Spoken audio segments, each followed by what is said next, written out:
Hello, everyone. Welcome to Fooch Rant on Reels. I'm Michael Fooch. Thanks for listening. Before we get started, I'd like to welcome back Xavier to the show. Thanks What's again up, for doing this, everybody? Xavier. No problem. I'm glad to be here. Well, we made it to a second show. We are not a one-show wonder. I cannot believe it. I cannot wait to get paid now. Xavier, this is an unpaid show. Excuse me? Yeah, no, you had to pay to go see the movies, and then you talk about them. There's no paycheck involved. Okay, so this is a failing concept already. I think this is canceled, guys. See you later.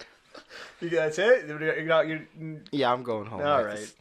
How you doing, Xavier? Oh, I'm doing pretty good, just living, loving life. How's your week?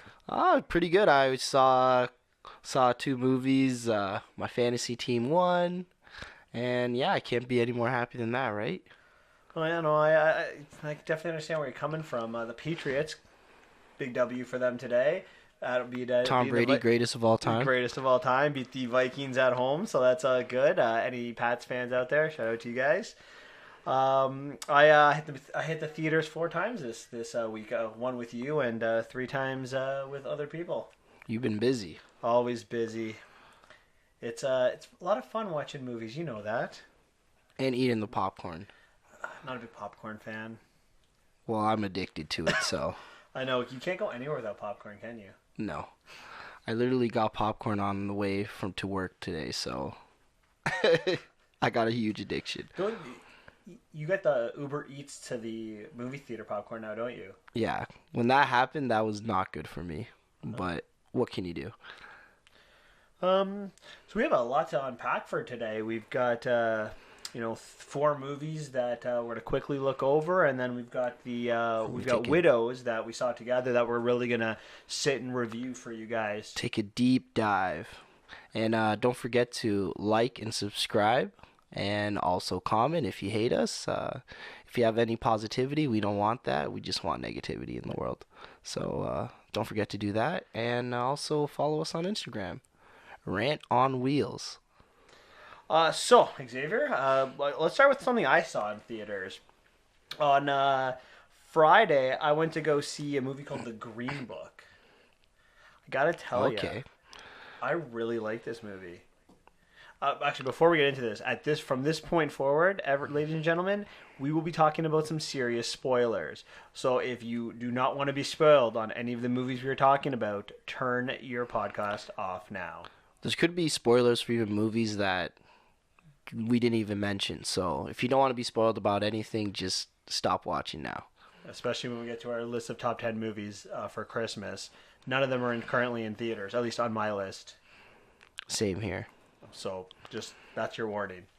So yeah, The Green Book is based off a real life story of 2 characters who go on a little trip down to the southern United States. We have Dr.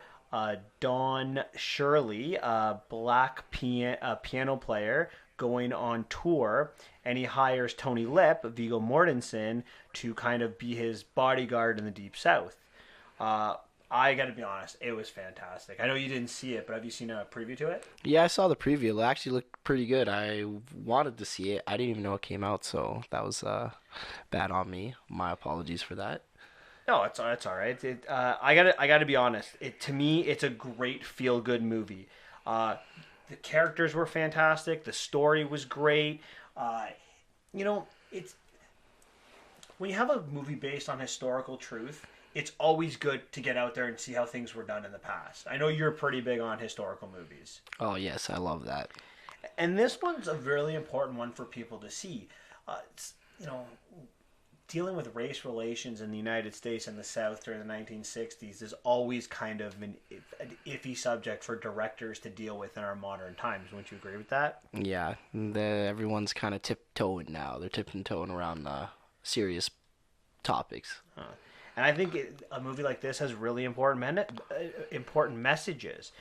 There's benefits for all people. It's a funny movie that deals with that'll really help make you think. So the one thing this director does, Peter Farrelly, he balances comedy with drama, and I think that's really important.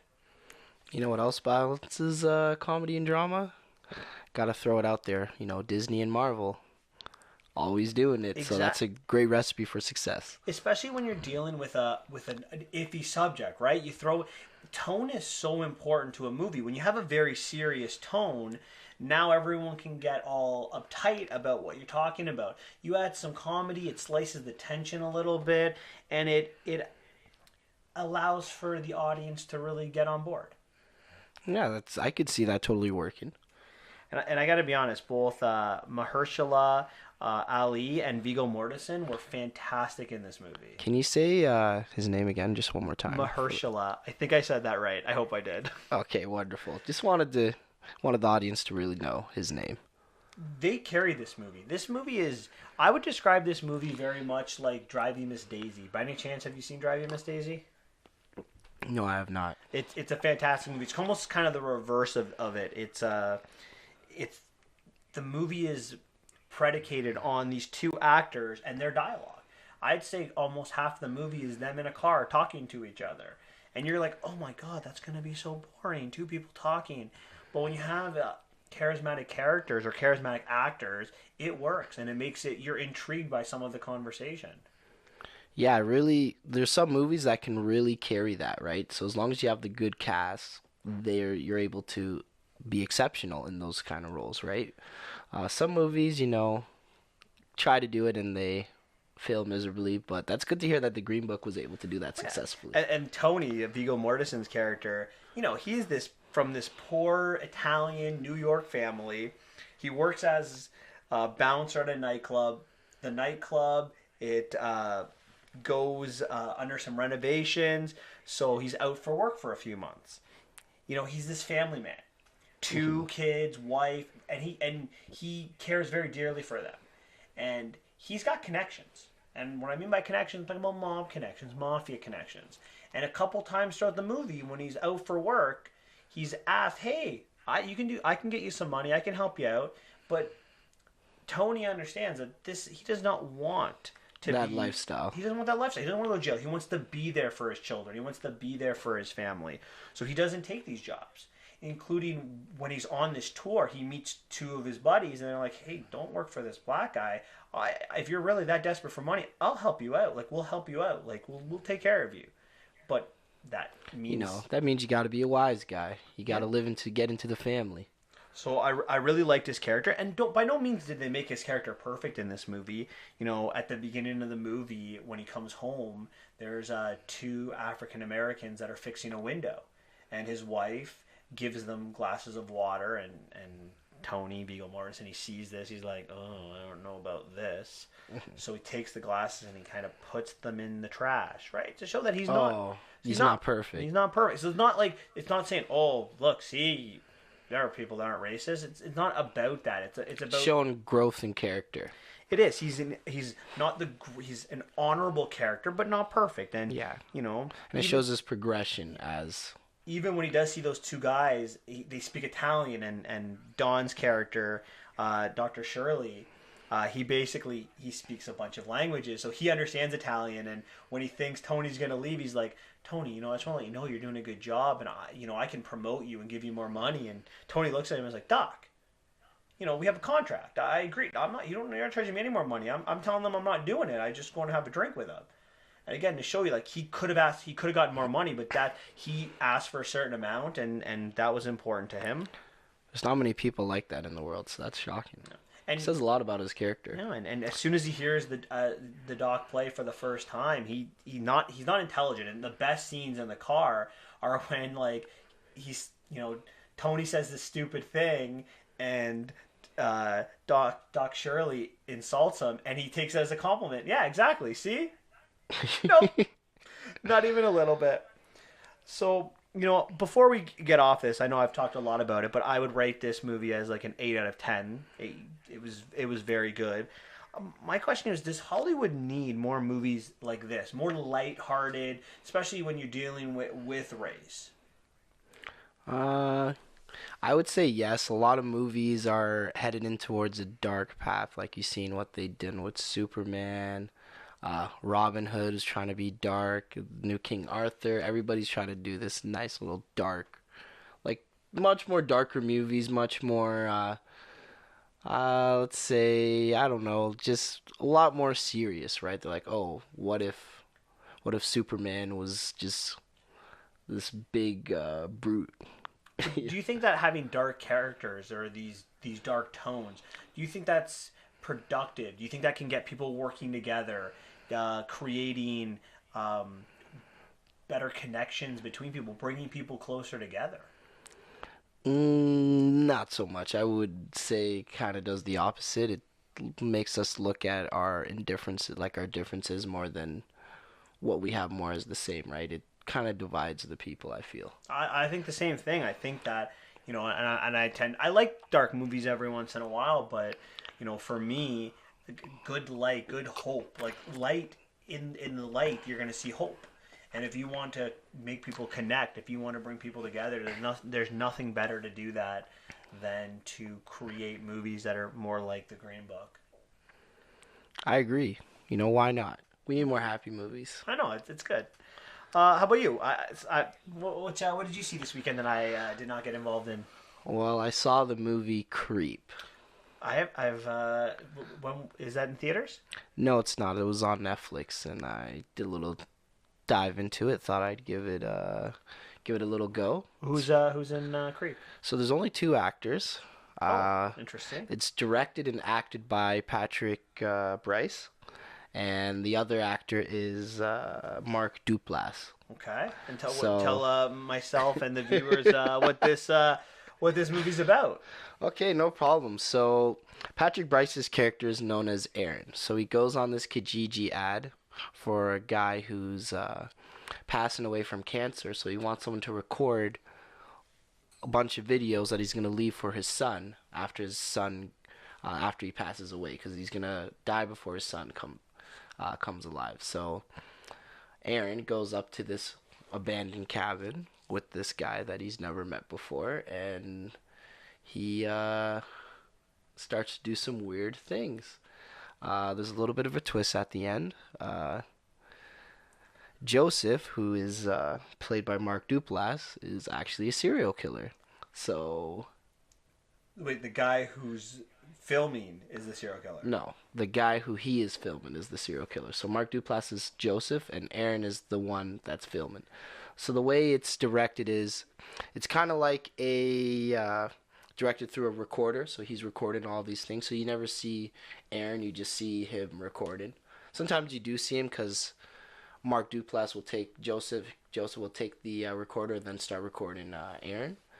And so what ends up happening is, at first you kind of, I'm sorry, this part of the movie just kills me. It's just, because if this was me and I seen this, I would have left the house immediately. I'm not staying after that, right? So you see this guy, and he's like sitting in the toilet, and he's just like talking to his son. He's like, "Listen, son, I really like you, and I'm so sorry that I can't be there for you."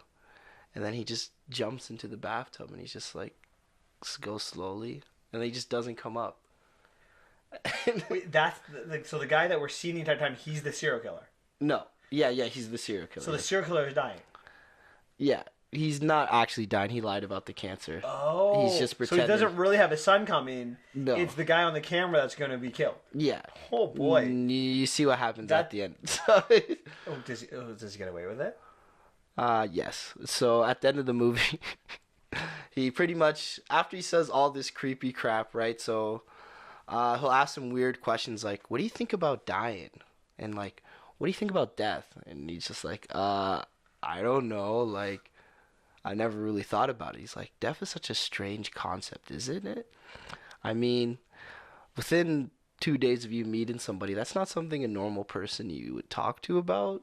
I don't know. I don't know how bad Aaron needed the money, but after seeing that, I probably would have left 100%. So just to kind of build on that, would you ever go to anyone and film them?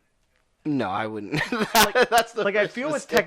with technology today, like you can just film yourself. You don't really need anyone. You can just put your camera on like the counter and just sit in front of it and be like, tell your life story. Son, I really love you and I wish I could be there for you. Like I feel like you don't need someone to come and film every That is a aspect. very big point that you brought up that I didn't really realize.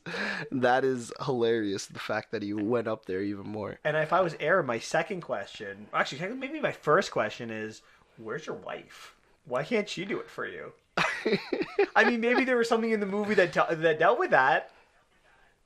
No, they didn't. He didn't ask any questions. He's just like, "Oh, so you ready to do this filming?" And he's like, "Yeah, sure."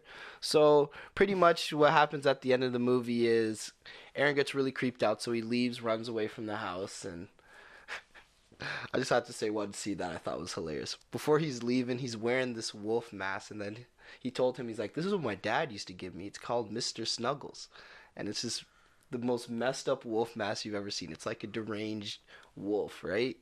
He puts it on and he's just blocking the door and he's like, "Joseph, I have to leave." And he's like, "No!" Blocking the door, and then he just starts doing this weird dance like this. And I'm just like, what is going on here? So then he leaves because they get into a scuffle and he leaves, right? And then he starts sending him these random videos. So the last video is like, "Look, I'm sorry that I creeped you out. It kind of sounded like he was in love with him because he sent him teddy bear with a locket in it, and it said "best friends forever," stuff like that. So you After just knowing him think, for 2 days.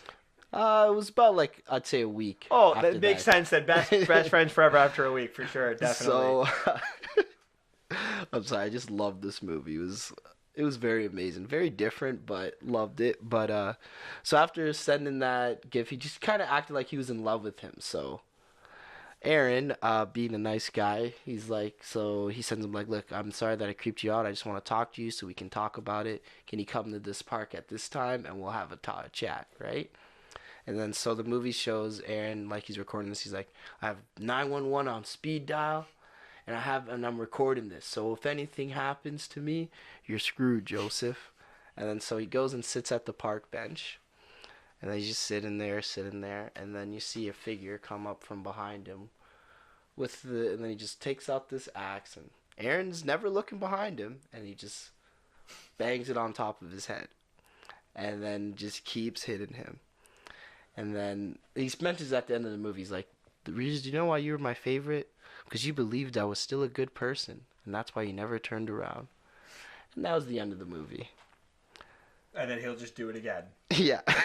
So does it ever get into how many people he's actually killed, or is that? So there's a second. So he opens the clip and it says Aaron, and then it has like a bunch of. It's a full drawer of video clips of how many people he's killed, and there's gonna be a second one. There's a second one that I'm gonna watch, so I'm gonna finish off the trilogy. I'll tell you guys how it ends. And when is that going to be released? Yeah, it should be released. It's on Netflix right now. Oh, the third one is already on Netflix. Yeah, So you haven't seen the third second yet? one. The Oh, second one's on Netflix. There's no third one yet. So we're gonna go check that out, and then I'm excited. Well, that's good. So what would you give that as a rating? 6 out of 10. 6 out of 10? Just for the giggles. I thought it was funny. Well, to me, what makes horror movies so good, I don't get scared when I watch horror movies. I'm the person in the back laughing because of the stupidity of some of his characters. Yeah. And Aaron sounds like he deserved everything that he got coming to him. Yeah, like honestly, the first 5 minutes you probably should have left. And like, this guy is a nut job. See you later. Is it in the middle of nowhere, or are they in a city? Like, how would you? They're in the describe middle of nowhere, so there's a forest, so they go on walks, and then at times in the movie he'll just scream, like Joseph, the serial killer. He'll just scream and then run. I don't want to to go in the random middle places. of nowhere with my best friend. I'm not going to go by myself in the middle of nowhere for anyone. You could offer me $1 million. I don't know if I would do it. You could try that out there. Maybe we'll see if it works. I honestly don't think I would go there for $1 million. Unless I could bring a posse of people. Posse people, I don't know. Maybe just bring a gun, just in case. No, It was in America, so. Yeah, but even still, I feel like people with guns are more likely to shoot themselves. Like, how many times do you watch a movie with the person with a gun loses the gun to the killer? I think like every scary movie. So again, But it might just be a trope, so. it could be. I personally think though that if I was in a horror movie, I'd either be the first to die, which is never their fault. The first person who dies is never normally responsible, or I'd be the only person to survive because I'd be the smartest person out there. Oh, I'm always dying. Every movie, like a survival movie, Man vs. Nature movie, any of those type of movies, I'm dying 100%. Why? That's why. Uh, let's not go there. Oh wow, you going there, eh? I'm just talking about how smart I am in movies. In real life, I feel like you'd be pretty good. Oh, thank you. I appreciate it. Well, hopefully the director agrees. Anything else you want to talk about with Creep? No, I feel like that's everything. Should everyone be going on their Netflix account to watch that Yeah, right now? check it out. It's a nice little watch. I think it's fun to like kill time with. It's not too long too. It's only like an hour and 30 minutes. So, Standard horror, right? About an hour yeah. and a half is normally your. So I was shocked. I'm like, "Oh, this is almost done." Because I went to go pause to go use the bathroom and I'm like, "Oh, there's only 30 minutes left." So it went by pretty fast. So that always makes me happy in a movie. Yeah, when you don't have to look at your watch in a movie, it's always a good sign. There's a couple movies. Oh boy, still Yeah, under 20 minutes to go. we'll get into one of the movies that was like that today. Oh yeah, I think we're gonna agree upon that one. The second movie that I saw this weekend was Clara. Have you ever even heard of that movie? No, I have not. Either had I until Friday, and I had seen everything else in the theater, so I'm like, why not? Let's go see this one. It stars Patrick Adams, who you might know from Suits. Oh, okay. Mike From Suits. and I'm gonna butcher this name, but Troyan Belisario, the guy Oh, girl from this- Pretty his Little wife. Liars.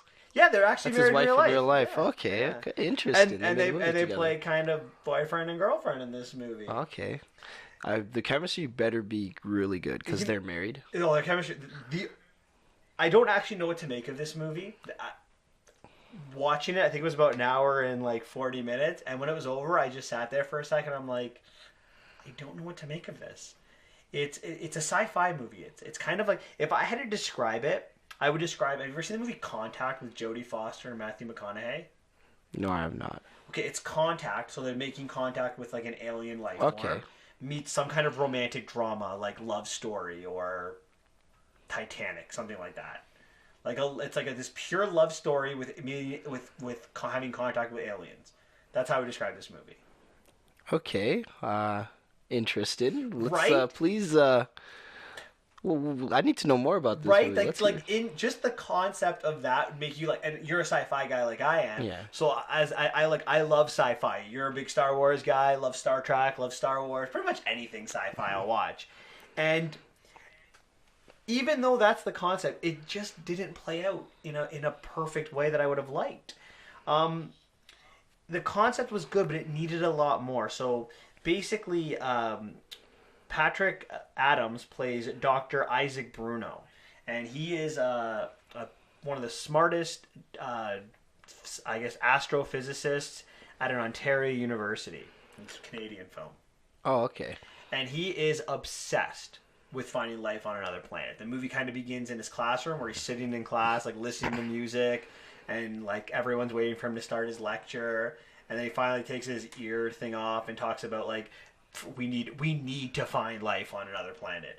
And at this point, I'm not like, I don't watch previews, so I have no idea what this movie's about. And I think it's a sci-fi movie at this point. I'm just like, oh, it's just crazy scientist. So he goes into this idea of why it's better to be obsessed with finding life on another planet than being in love. And we soon find out that he was married, and that his ex-wife now lost a child right after the child was born, and he's kind of been depressed for the last 2 years. So he's kind of thrown himself deeper into his work than he's ever been before. And again, still really interesting concept, right? Mm-hmm. So he ends up moving a satellite and ends up going on sabbatical. So he's kind of like suspended without pay from the university. And he wants to get, he's putting his full efforts into his new endeavor on finding life on another planet.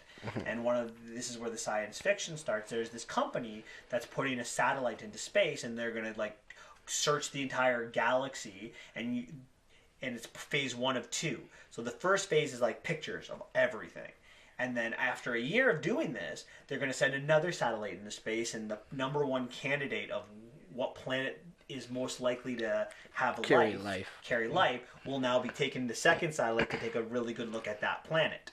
So Isaac Bruno, that's what he wants to do. But there's so much information he can't do it himself. He needs an intern, but he doesn't have any money. Oh. So in meets Clara, and Clara comes in. She's a drifter, so she doesn't carry anything around with her except for 6 rocks at the beginning, and each rock is a kind of metal or kind of birthstone from each of the different continents she's been to. She's got one from Antarctica, Australia, Asia, Africa, Europe, and South Okay, America. interesting still. I'm interested. Yes. And so she is now back home in Ontario in North America, and she's kind of, found this dog and was looking for a place to stay. She's fascinated with that kind of research, life on another planet. Mm-hmm. So she wants an intern, but, Isaac Bruno's like, well, you don't have any background in anything, so I don't know if this is the best fit.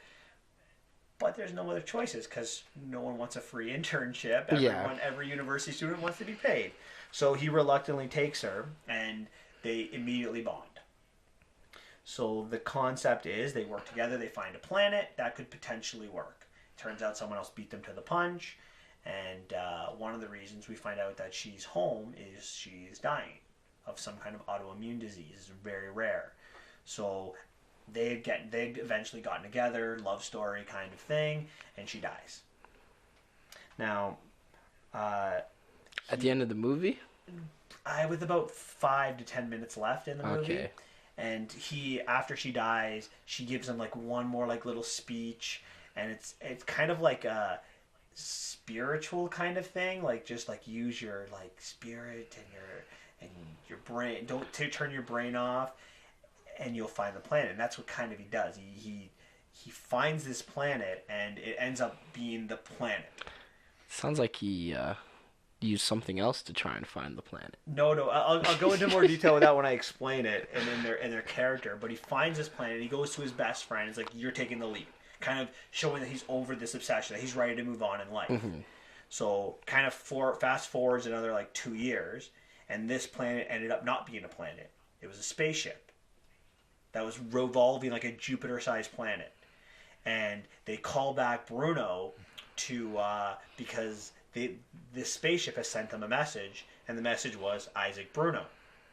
And this movie ends with him sitting in a room and then playing. They had sent a song, and it happened to be the first song that Clara played for him on the record player. And the movie ends. So that's kind of why I'm not going to be as high on this movie as I probably should be, because the concept is really good. It kind of ended there. It needed more. It needed to finish the story. The story, for lack of a better word, lacks the imagination. They had this great love story, but they don't kind of finish it. Was she dead? Was she an alien who kind of just went back to the space station? Like, there's so many elements to this movie that we don't get to. It's a sci-fi movie that gets lost, or the sci-fi gets lost in this love story, and it never kind of comes back to the forefront except for just to end the movie with that little song. So you left with more questions than you are with answers. Kind of sounds like a Christopher Nolan. He tried to do a Christopher Nolan kind of ending at the end. It's got a little Interstellar there, right? Like, with the way it kind of ended. But like, you have these two characters that are so different, and pretty much Clara and Bruno, they're the two main characters of the entire movie. Clara is the artist, Bruno's this astrophysicist. Bruno's pragmatic. Like, Clara's idealistic. Bruno has no faith. Clara has a lot of faith.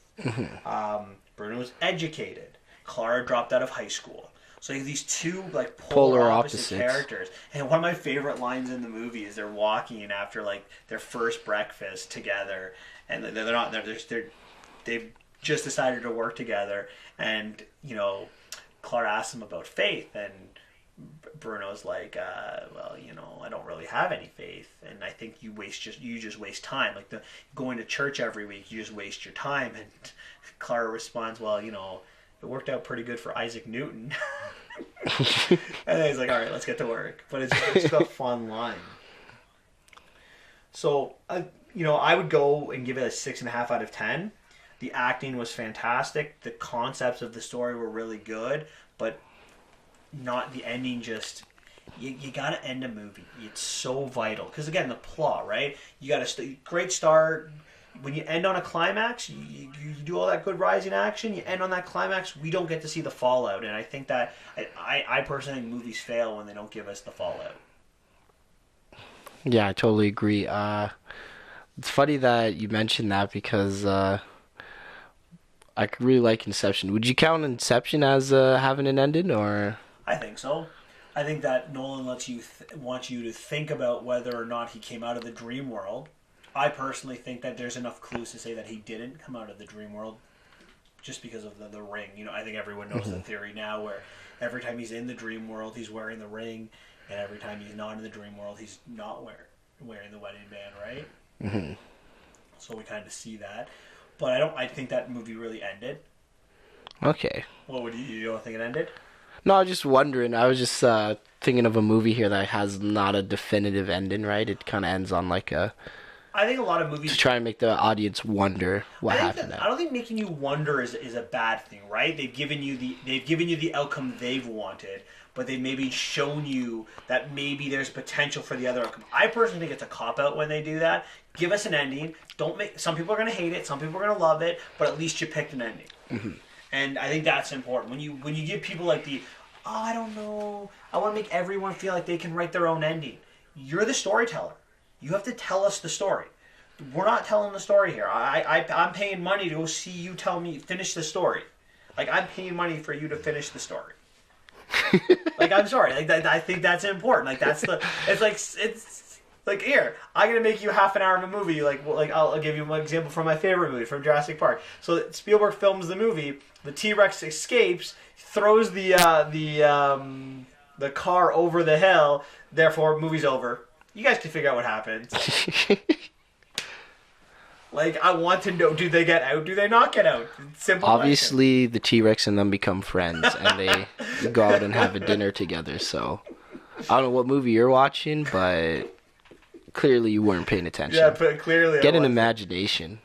I know, right? I don't know, like, me and my brother, we argue about this all the time. Like, he likes those movies that leave you off on a cliffhanger and let you kind of put it together. You know what movie I really liked that gave us an ending, but gave us the opposing side as well? La La Land. La La Land told us that they did not get back together. But they told us what could have been if they had made different decisions. They showed us the entire story if Ryan Gosling just kisses Emma Stone right off the bat when they first meet. Mm-hmm. But that didn't happen. She went somewhere else. They never got together. We have closure. And to me, that's the most important thing. One of the most important things.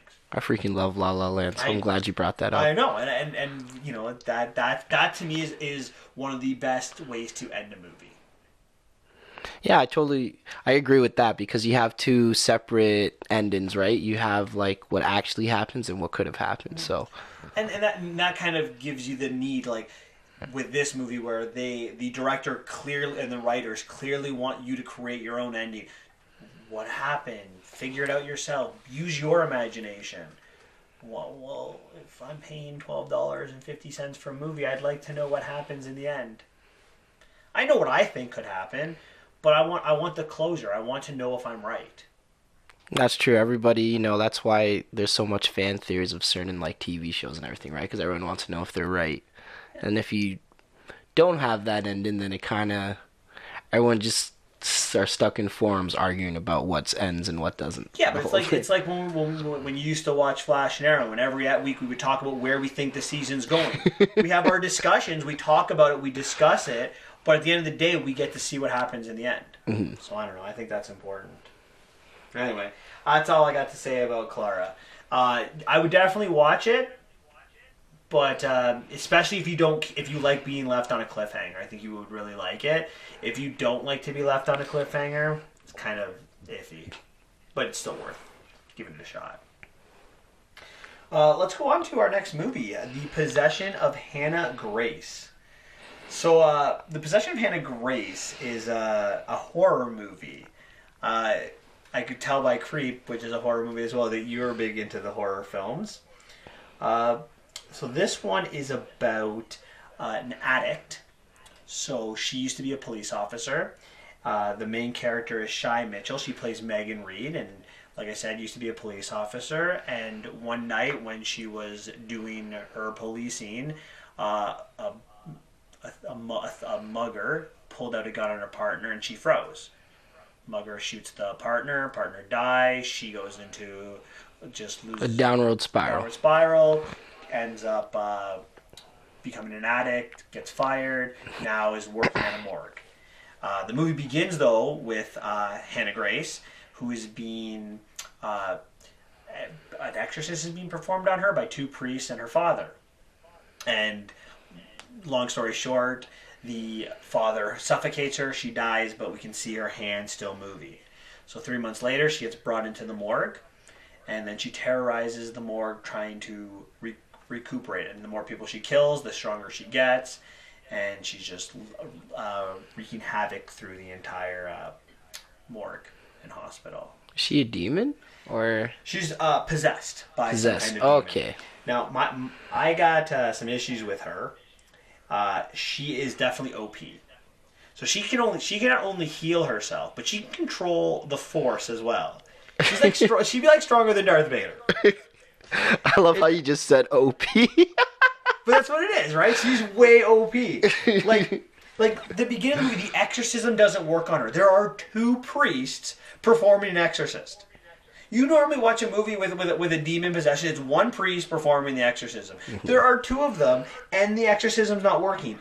And not only during this exorcism, Hannah Grace is able to lift one of the priests up and throw him into something where a nail spikes him through the head. So, she kills a priest. Two of them.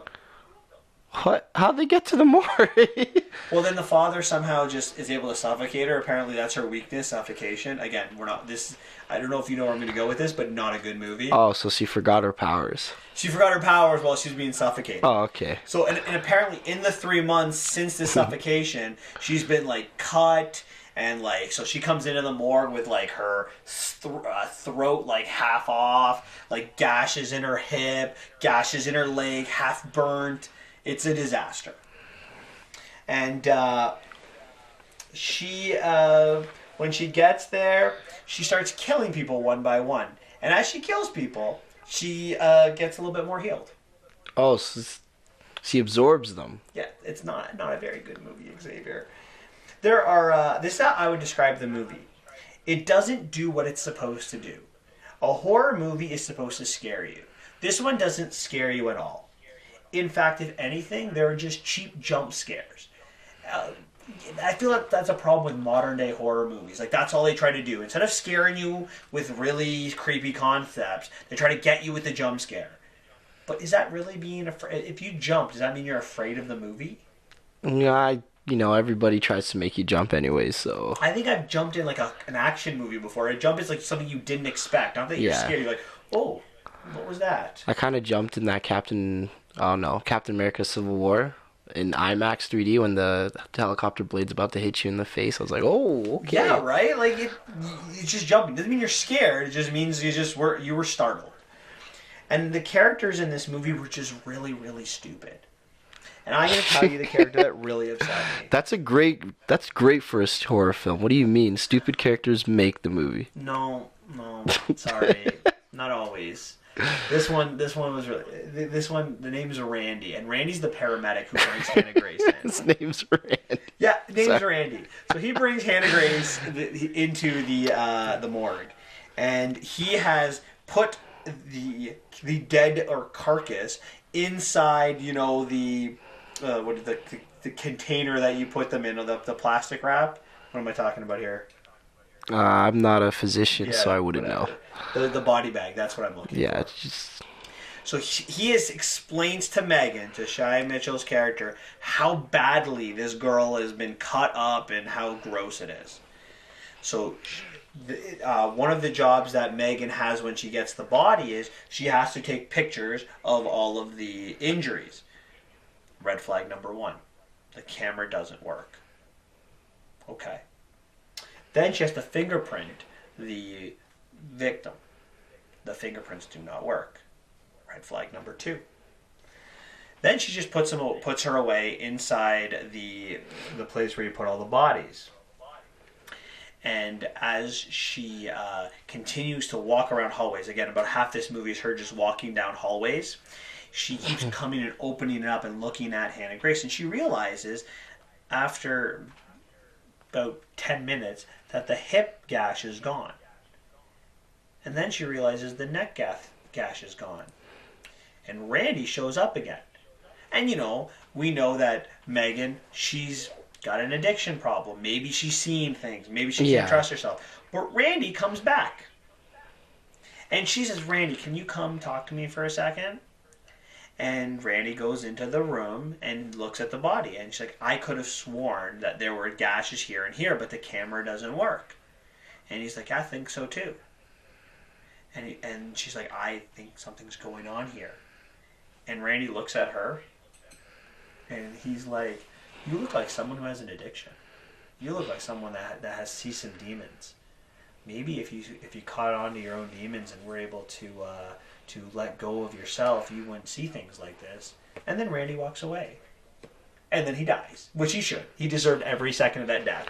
Wait, didn't he agree with her? He agreed with her. It was like, no, whatever. This is what I'm saying. There's good stupid characters, like the character that runs up the stairs when the door's right here. They're like, no, I'm not gonna go through the door. I'm gonna go walk up the stairs and corner myself. That's funny, stupid. This is just like, it makes no sense. You have characters throughout the entire movie that just ignore things. They ignore the clear things that are happening. It's not like you're watching a Paranormal Activity where you're like, okay, like, you know, it's a little kid, it's the daughter, maybe things should be going. These are clear signs. So I would have to say this movie is very boring. Just totally, totally boring. Oh my goodness, it's just... I don't even know. The whole gash thing just had me... I keep thinking about it. It replays in my head. It's just hilarious right now. It's like he saw the body. It's like, no, you know what? No, those gases, yeah, I agree with you, but I think you're a crackhead, so I'm not going to help you. Like, how do you turn, like seeing, like, oh, wait a minute, this girl had, like, somehow healed herself in death? Let's try this about drugs. Maybe I'm on drugs too. Like she brings another character down. Like her sponsor gets her the job, and her sponsor's also an addict, and she's working on the 3rd floor, so she brings her down. It's Stana Katic, you know, Beckett from Castle. Okay. And she's like she sees that Megan carries around some Xanax with her, so she's like, oh. Like, it makes sense that she questions her. There's only a little bit of evidence. Lisa's never seen the body to see it healed. So it makes sense that she might not be fully on board. But Randy, I'm sorry, no, there's no offense on that. And then, of course, there's the fact that the father is still around. So the father is the one who is trying to kill her for 3 months. And the cops scare him away. So he comes back in and... tries to take the dead body and incinerate her. My question is, why did you try to incinerate her for the last 3 months? Like, why did you try cutting her up and not incinerate her for 3 months? Well, I don't know. Maybe he thought she was really dead. Her head was, like, hanging off, and she had a huge gash here, like... But you kept the body for 3 months. You don't tell me that, like, this... Like, it's not like this is at the same time. Like... She was killed, they bring her to the morgue, now she's acting up. That would have been better, in my opinion. If they didn't go to the 3 months later, like, if that was the end of, like, if that first sequence where they finish, like, suffocating her, and then they bring her in, I think the movie would have been better. Are there any redeemable characters? Not any redeemable characters, but if I had to find some characteristics that I would say that are good, Hannah was really... interesting. She was creepy. It's like the girl who plays Hannah is Kirby Johnson, and she is able to contort herself. So like some of the contortion scenes that she does, very interesting. The cracking of the bones. Oh, I couldn't watch that. That's a no for me. I might throw up my actual popcorn. So. And I like the sound. There was no real score to this movie, but the sound was pretty good. But if I had to find one major positive, it's the intro scene. I thought the intro scene was fantastic. To see how strong she was, to see like how like she just threw the priest around, up until the point where she gets suffocated by her father. I was engaged. I tell you, the movie started off good. It just got boring once we got introduced to the morgue. I just keep thinking of like these priests just getting thrown like rag dolls, getting murdered, and this guy's just like, you know what? He just runs up, just Leroy Jenkins it and just puts it right in his face. I got you, priest! Don't kill the priest! I will suffocate you! What about is there a twist ending or anything like that? A good horror movie? Yeah. Well, we're left to believe there might be. So the last thing that happens is Shy Mitchell's character Megan throws Hannah Grace into the incinerator, but like Hannah Grace is trying to pull her in with her. And like, she like opens her mouth and screams. Yeah. Well, maybe like that gives the audience that maybe she screamed into the mouth of Megan and the demon slipped out and went into Megan after. Oh, okay. So we are left with as soon as the Hannah Grace is dead, with one little last bit of dialogue by Shay Mitchell that she's healing. Now, is the demon healing inside her, or has she defeated her own internal demons and is now healing so she can eventually become a police officer again? We don't know. It's up to the audience to figure that one out themselves. Oh, interesting. So there might be a chance for a sequel. You know what? I hope not. I would like to see a prequel, believe it or not. I want to see this demon in action. This was an interesting demon. Like, I'm telling you, a very OP demon. Like, this, maybe put this in the Conjuring universe. Get that in there. Oh my goodness. But I'm going to a 3.5 out of 10 on this one. This was bad. Just boring.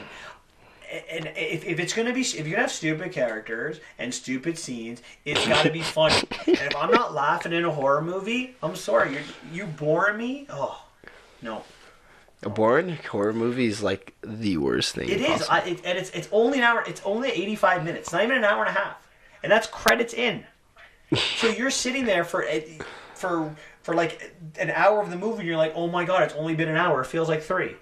Of all the movies we're talking about, this would be the last one I'd recommend going to see. Okay, so I'm definitely gonna go see it. If you want to be bored to death, I highly recommend it. Because we have opposite opinions on everything. Not really. Really, the only movies you had opposite opinions on are Creed 2. That's true. We're pretty similar in most things. All right, shall we move on to the one that we saw together? Woo! The one that we're going to spend a lot of time talking about? The big one, yes. There's a lot to unpack Widows. In this movie. Yeah, because it's super long. That's is? my first problem with the movie. It's way too long. So I'll ask you to start with, because I've been talking a lot the last little bit. What are your thoughts on the movie Widows? Or do you want to explain what it's about for the audience? Sure, I'll explain what it's about. And tell your opinion after. So there's these 4 women. They're married to a bunch of criminals, and they go on one last heist, and they're stealing the money. We don't know who it's from yet. One of them gets shot. They go into the back of this van. They open the van to leave. They think they're going to escape. No, the SWAT team's there. They get shot up, and then the van explodes. They're all dead. Turns out the people, sorry, my bad, fast track to the future, and you see the wives are mourning the deaths of their husband. Viola Davis's character, Veronica, wonderful name. That's one of my most favorite names. So just wanted to add that in there. So Viola Davis's character, Veronica, gets stopped by Brian Tyree Henya's character, Jamal Mannon, not to be confused with the Mannon family. So what ends up happening? Sorry, my bad. I don't want to butcher this anymore for you guys, so I apologize for this. But so he comes to them. He's like, "You guys stole my money. Why'd your husband steal my money? You got 1 month to give me my money back." So Veronica gets Michelle Rodriguez's character, and then Elizabeth Debic's character, Alice and Linda, they band together to try and steal from Colin Farrell's character Jack Mulligan, who is this big shot ward representative. He's an alderman. He's They call them. oh yes, and pretty much Their heist movie. They're trying to figure out how to take this money back. These non-career criminals trying to pull off the heist, and they're the only ones biggest with the balls heist to yet. do it. So, what are your initial thoughts? This movie sucks. I give it a 5 out of 10. And my reason why is just a lot of the scenes just don't really make sense. I don't know why they were put in there. It's just way too long. It's funny that you say that. Like I also very much didn't like it. I have many reasons. I can look at plot, characters, and just the storytelling. Characters' motivations as well. Like, I've got a lot of confusing, and I'm left with more questions than I am answers. So I've got tons of questions that I want to unpack with you because I'm curious to know what you think on some of these things. Because I feel if we put our minds together, maybe we can answer one of them. I just want to give a quick mention and shout out to John Berthel, best actor in the world, one of my most favorite actors. So when I saw him in the movie, I got very excited because I'm like, okay, this is gonna be great. Every time John Berthel's in a movie and I'm watching with Xavier like jumps up in his seat, like he's so excited, his eyes wide open. He like puts the popcorn down and he's like, "Let me see my boy John." Yeah, he was only in it for about 2 minutes, and that's then probably being generous. and then he was gone. So I was pissed off about that. But so he's already biased against the movie because of that. But there are real legitimate reasons other than the bias of John Bernthal. I want to talk about, before I get into some of the questions, one of the things that I found really problematic with this movie, or where I want to start, is there are no good characters. And I really mean that, no good characters. And I'll start with the candidates. So there's two kind of stories. We've got, as Xavier said, this revenge or steal back money. So there's this heist aspect to it. But there's also a political thing between Jack Mulligan, Colin Farrell, and Jamal Manning, Brian Tyree Henry's characters. So both candidates are bad. Farrell's character, he's a corrupt businessman. Then you've got Henry's character, who he's a crime boss. Then you've got the religion character, right? The reverend is corrupt. He basically he'll endorse the candidate that pays him the most money. That's exactly what religion should be for, right, Xavier? yeah, 100%. You have Liam Who cares about morals? Yeah. You have Liam Neeson's character, who betrays his own crew.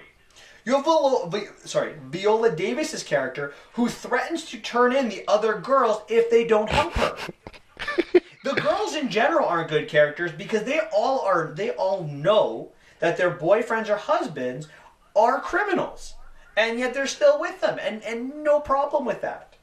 In fact, Viola Davis always gives her husband a shot before a job to show that she's along with it. They're so happy in love. It's just so beautiful. Right?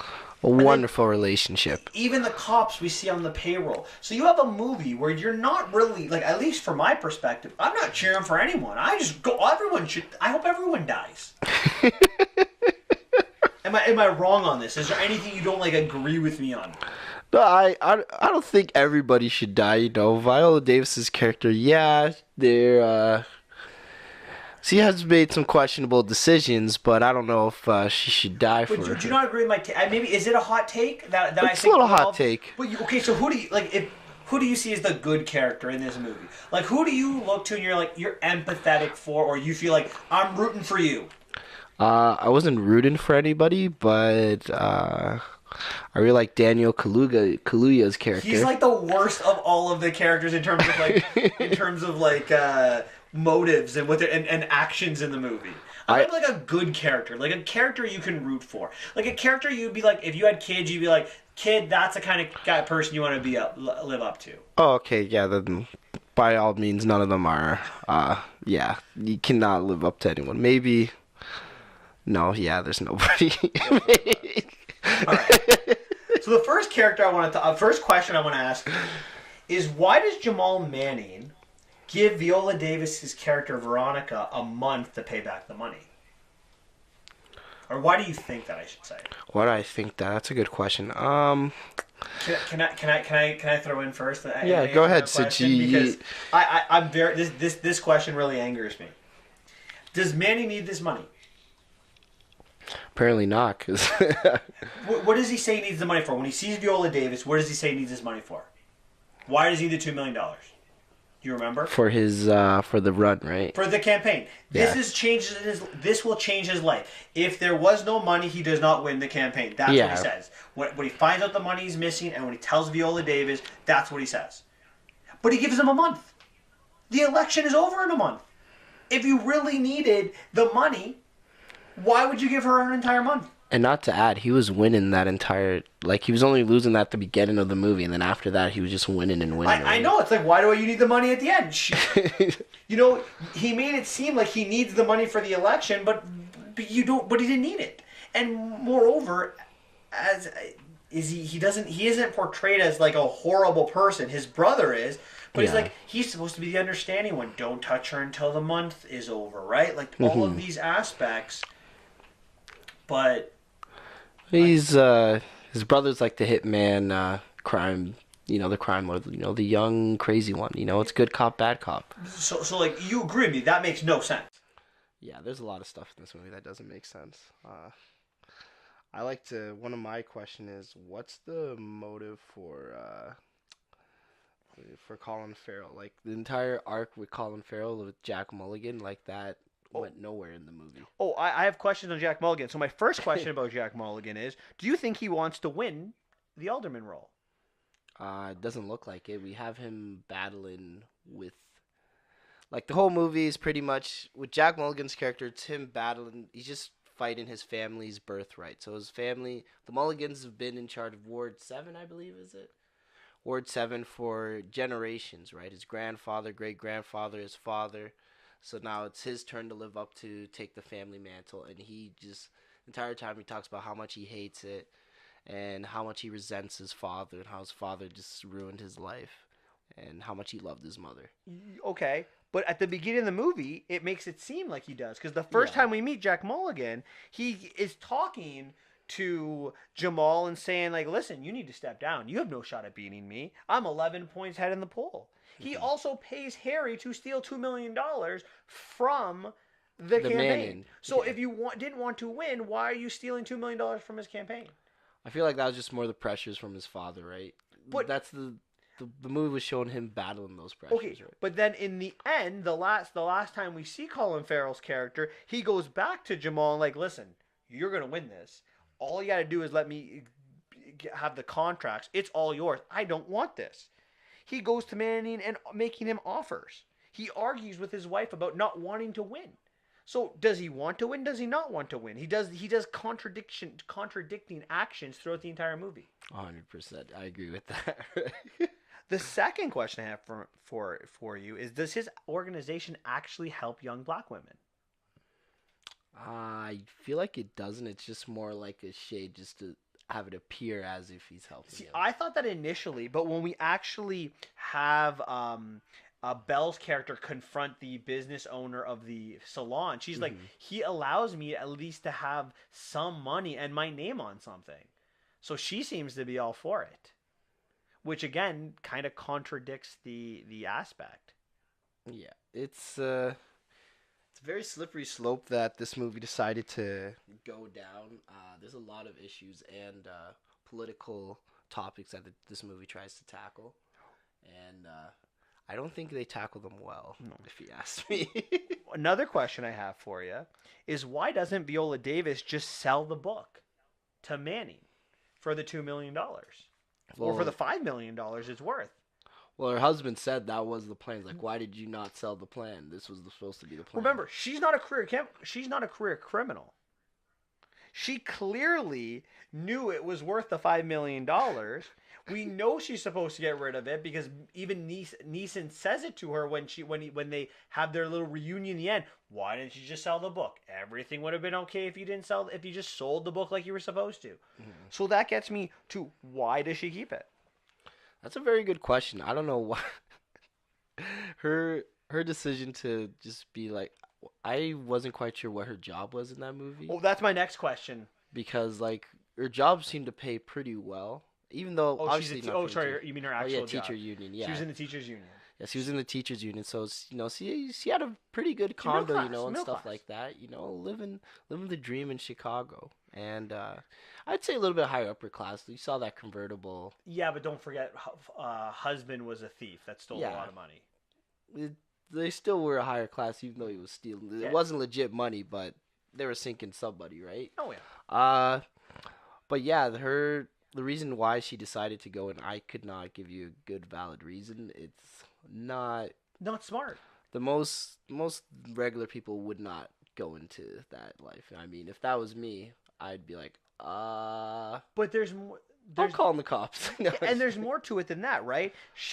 It's a 4-person job, so Mm-hmm. initially she's a person short, and she doesn't know the other two women. She's banking her entire future on two women that she doesn't even know. yeah, both of them could have just went. You know what? Let me just be right back. Let me just go report this to Manning or Jack Mulligan. And Yeah, get some money from that'll it. that'll get me my money. There you go. That'll get you right off. You're gonna blackmail me to come work for you, or you'll tell Manny. I'll just go to Manny and be like, listen, Veronica over there, she told me that there's a $5 million job in some kind of diary. How about I just tell you that? You leave me alone, and I'm good. Yeah, why wouldn't they do that, right? I guess it was based upon loyalty or like we're in this together for no reason though. The way None. they were forced was through fear, right? And My next question, because again, we're just the theme of I'm confused. I don't understand things. Why does Viola? What does Viola? Sorry, what does Viola Davis actually do for the plan? yeah, that's you see that pause there because she actually now when I really think about it, she didn't get any like Nothing. she didn't even help with the prep work. No, she didn't She do just anything. sat and yelled at them like, "I told you to do this job and you didn't do it." If Alice. that was me, I'd be like, you know what? I'm taking the money and I'm backstabbing Viola at the end. She threatens them into this and does nothing. Alice buys the guns. She buys the car. She figures out where this place actually is. Linda ends up finding the driver because Viola Her Davis's driver driver gets gets murked. killed, and Belle runs around to case the place. Mm-hmm. So what does Viola Davis actually do? I'm the brains of the operation. No, not really. She just got them all together. That is the. Oh man, but now when I really think about it, oh my goodness, that's great. This is gold. I love this movie more. I think you raised my opinion on this movie. Really? How can you explain to me how I'm raising your opinion on it? It's just so funny how none of that stuff makes sense. I love when movies don't make sense. So, actually, before I continue with my questions, my brother has been asking me if this movie came out like 2 weeks ago, and my brother been asking me like every day since it came out, have you seen this movie? Because apparently it's supposed to be some gift from God. And last week we saw the Wreck-It Ralph, Creed, and Robin Hood, and he made fun of me for seeing all of those before Widow. And I'm sitting here and I'm like, I'm glad I saw all those before Widow because this movie was not very good. But the one thing I did like about this movie is part of my next question. I thought Jatembe's character, Daniel Cayula. Cayula, he was the best. He was the best part of the show. He was the best a part of the movie. sadistic, ruthless gangster he was by far the best. I love those characters because he was very like sadistic and he was very cruel, but you didn't feel like he was overdoing it. Sometimes you always have that character that looks like, okay, this guy's trying too hard, but this character is just really funny. Like one of the scenes, the guy screws up because they got stole because he was in the booth. They're in like, why were they sitting? No, they were. That's where there's a punishment. They were thrown in the box. For Oh, punishment. okay. So they were supposed to be guarding something, and when Harry and his crew stole the $2 million. Oh, I thought they went there to rap. That's why. No, they got thrown in there after. And I was like, why do they rap in And this then they were little like, box? they were just thrown in there until Jatembe gets there. Okay, makes much more sense. This entire time of the movie, I'm like, why were they just rapping in a box? Like, who does that? You gotta guard your... Well, who knows with this movie? They might have been there. Who knows? So he pulls them out, and then the guy's like, "Oh, they told me you were rapping instead of guarding the money." This is Can in I the hear middle of one a those public spits?" gym. Yeah. It's like, can you spit some bars? So the guy's rapping. It was pretty good, and the guy's like in his face, and I was like, why is he in his face like that? Because I thought it was weird at that part of the movie. Like that, he's like, Like go right whoa. in the face, like literally like this. He's like, He's about to kiss him. yeah, he's like, whoa, what? What's that? Oh yeah. Yeah, it's good. Oh yeah. It's good, yeah. And then all of a sudden he just pulls out a gun and just shoots him. And I Right in was the face. Whoa. Right in the face. Then he tells the other guy to run, and then he just shoots him in the Like back. after like 5 steps, he shoots him right in the back. I was like, okay, that was one of the great scenes. All the best scenes in this movie is all his scenes. See, that one's good, but I think the other scene's better. So there, one of where Harry, where Liam Neeson's character gets all of his work is from some guy that works in a bowling alley who is paralyzed from the waist down. And when Jateme gets in there, because he's been following Viola Davis around everywhere, he starts stabbing him in the legs so he can't feel it all. Just keeps stabbing him over and over and over again. He just throws his wheelchair, basically threatens to slit his throat if he doesn't tell them why Viola Davis was there. It was brutal. It was brutal. Like in a fantastic way. It's a character that had no redeeming qualities that you're not supposed to like. Yeah, not supposed to like it all, but I ended up liking him. I always cheer on the bad guys in movies, so just to let everybody know. So, I think we've done a good job showing you his sadistic ruthlessness, correct? Yeah. So my next question is, don't you think that when Jateme after they've completed the job, they take the $5 million, the 4 ladies, they get in the van to leave, and Jateme pulls a gun on them and tells them to get out, doesn't take their guns off them, just stays there and takes the van and leaves. Don't you think that goes against the character that they created, this ruthless, sadistic character, to let them just stand there and not shoot them all, or shoot at least 2 of them? Excuse me about that. I had to stop a burp before that. But I'm just like, but I do think it was a little bit out of character, but I think the movie was trying to make a theme of the characters being underestimated, because that's what they're like. No one's going to think we have the balls to do this heist. And like, we're all just 4 widows. They don't think we're going to do that. Plus, one of them was shot, so I don't think he thought much of them. I mean, but then again, he wouldn't want people talking, so I thought he probably would have killed them, now that I think about it. He would just get for the sport of it. Yeah, he could have just done it for the sport, even like on a actual realistic point, I think he would have actually killed them just so they wouldn't talk, but he just let them go. Maybe he thought they were going to get caught by the cops and they would get blamed for that murder. But honestly, that should have never have happened, because they got a car out of nowhere. We don't know whose car it is. Next question: where did they get the car? Which one of them knew how to hotwire the car? Because we never seen anybody prior to that movie. No one had told anyone that they had the skills to hotwire a car. And yeah, they hit the back of his car, and then Daniel's character dies. Who apparently can't drive. Yeah, he just does. He gets hit, and he's like, "Oh, it wasn't even that hard of a hit, Nope. right?" It was just like, Nope. "Oh, he could have totally moved," but he's just like, "Oh," and then just crashes into this barrier and just smashes his face off the steering wheel. I'm not gonna lie, that scene was disgusting. Like, the way his face was splattered on that steering wheel, I was just like, wear your seatbelt, ladies and gentlemen. Oh my no goodness, airbag, so nothing. I don't. Again, just so many holes in it. All right, I want to talk a little bit about Liam Neeson, Harry's character. So why did he turn on his crew? Because I've been trying to think about this for the last 4 days. Why did he turn on that crew? Because he wants to get out. That life's not for him. But why do you need to turn your crew to do that? I have no idea. I don't know why he. I think. One of the things is one of his crew members he's having an affair with, and he has a baby with her. And I mean, like, maybe betray that guy. But what did the other guys do to you? Why do you have to kill the entire crew? Or just take your money and leave with her, like, or that too. Like, I don't know. But here's the other thing. So he's working for Colin Farrell, and we get to see that Liam Neeson is alive on Colin Farrell's boat. That's how we know they're working together. Mm-hmm. Colin Farrell tells him that he owes him more money. Where did this come from? We were talking a little bit about this at the end of the movie, that we don't understand where this came from.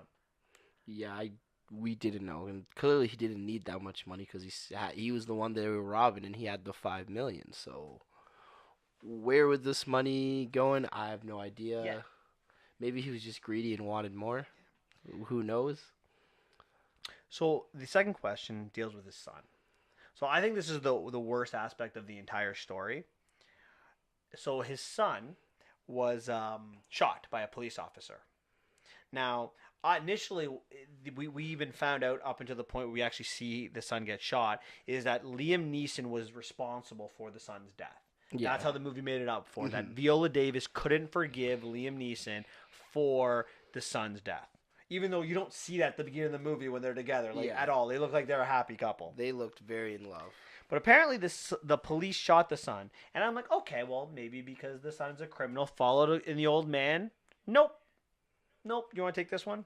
No, so yeah, pretty much what happened is this is one of the political parts is he gets pulled over, does a little Yui, and he's talking on the phone, and the cops like With his dad. yeah, with his dad, and the cops like put your hand up, and he's kind of ignoring him, and he's like put your hand up. He's like, don't worry, I gotta deal with this, dad. He's kind of acting like a big shot businessman. Then he goes to go grab something. He's like, put your hand up, put your hand up. And then he goes to go grab something, gets shot and killed, and Like 6 times by the police. yeah, and that's the end of the story. And Viola Davis's character, blames Liam Neeson for this, but I think has to do a lot more with the police officers, right? Again, to my point where there's no real heroes in this movie. Yeah, But like this is not about a movie anymore. It would have been better if like there was something if the car was stolen and and that's why he was being pulled over, not because of him being black, right? Yeah. This is trying to make a statement about U.S. race relations than making a movie about two candidates running for office and a heist movie. Like you're adding something that doesn't belong in your movie that's talked about for like second and never brought up again. yeah. It's I kind of feel like it was if you're gonna make a movie about that, then you can do that. What was that one movie with the girl that had the voice? Let's see, it was Need she more had than that speech. What's that? That one movie we saw the preview of the guy that got shot by the cops. That has it's based on the book. yeah, I don't remember what the name. like of at the least movie is. at least Didn't that see the movie has the full Yeah, it's about that. If it's Yeah, right. if the movie is about police brutality, good. Let's make the movie about it. Let's talk about it. But this movie didn't have that tone, and you're blaming Liam Neeson, who wasn't if Liam Neeson was a police officer that shot the kid, and you want to blame him. Okay, now we're in a different boat. But this is husband and wife who love each other, whose son was killed by racist cops, and now you're blaming the husband? I know. It was very strange. I don't know why they. Yeah, the weird thing is it was never brought up again. Like they tried to add a lot of anti anti-establishment into that. You know, like we've had that. A lot of movies, their theme is anti the establishment. This one's anti-religion, anti-government, and Anti any institution. yeah, anti any institution, Police. right? Again, there's no good characters. There's nowhere to be like, oh, there's some hope here. No. All right. What about Linda? Linda's character was I don't know what to say about her. The only thing that she did was pretty much recruit the driver, and then that's about it. Which, so, she's not friends with Belle. Yeah. Belle is, she meets Belle because she has a child, or two children, and Belle is like an Uber babysitter. Is that how that works? Babysitting for Uber, I guess. Like Yeah, not for Uber, she but like calls a number and a certified babysitter comes to your house to watch your kids. So while Linda, that'd be so sketcy. I'm just I like know. that concept is just scares me. right? Like, I it's don't even just- get me started on that concept. But so Linda goes at while she's preparing for this heist. Belle's watching her children, and they have like no interaction in this movie. But at one point, Belle says that she's a driver, or she can drive, and Yeah, she Linda, needs money. or she needs money. Sorry, and Linda asks her, "Can you drive?" And then Linda's like, "Oh, you're such a trustworthy character. Let me join you in on this $5 million heist without telling anybody about it." Yeah, that was strange. A lot of the scenes in Linda, I feel like she wasn't needed. Like that one scene with her sitting with that guy who's the dead architect. her husband, the scene where they just make out. Why was Oh, that added? That that scene was not needed at all. It's just and at the end of the movie, she makes this $1 million plus dollar, $750,000 score, if not a little bit more. Mhm. Why do you rebuy the store? Why don't you get out of the crappy area of Chicago that you're living in and go live somewhere nice? I don't know. Some people love where they're living. Uh, Me, I probably would have. And plus, since you stole that, they know that money is stolen. Plus, they know uh, one of the characters was murdered there, so I'm pretty sure that they're gonna get caught. But like, give it 5 months, all those characters are about to go to jail. To be honest. And don't we know that, or we're that the fact that Jatembe has been following these four women around and Jatembe's dead, that maybe Jamal might realize that the four ladies had something to do with this? That Because too. they're brothers, right? Jamal and Jatembe are brothers. hmm I don't know. What did you make of the robbery scene? The robbery scene was a lot more simpler than I thought it was gonna be. Like it wasn't very.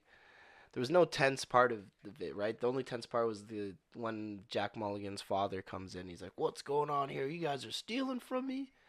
And then Viola Davis takes off her mask for some strange reason. Keep your mask on. Why are you taking the mask? Do we know That who shot Tom? I think it was Linda. Was I don't know. It was very. I thought it was very hard It to was kind. Linda because the one character, I forget her name, Alice, he grabs the gun and she gets shot. So Viola's just standing there like, what's going on here? And So then once so it again, has making to her be useless. Linda. So I guess Linda wasn't totally useless, but But Viola Davis was. yeah, it's, Viola Davis literally did nothing to help them steal the money. She might as well just had her sit at home because she was not needed. She just carried a bag.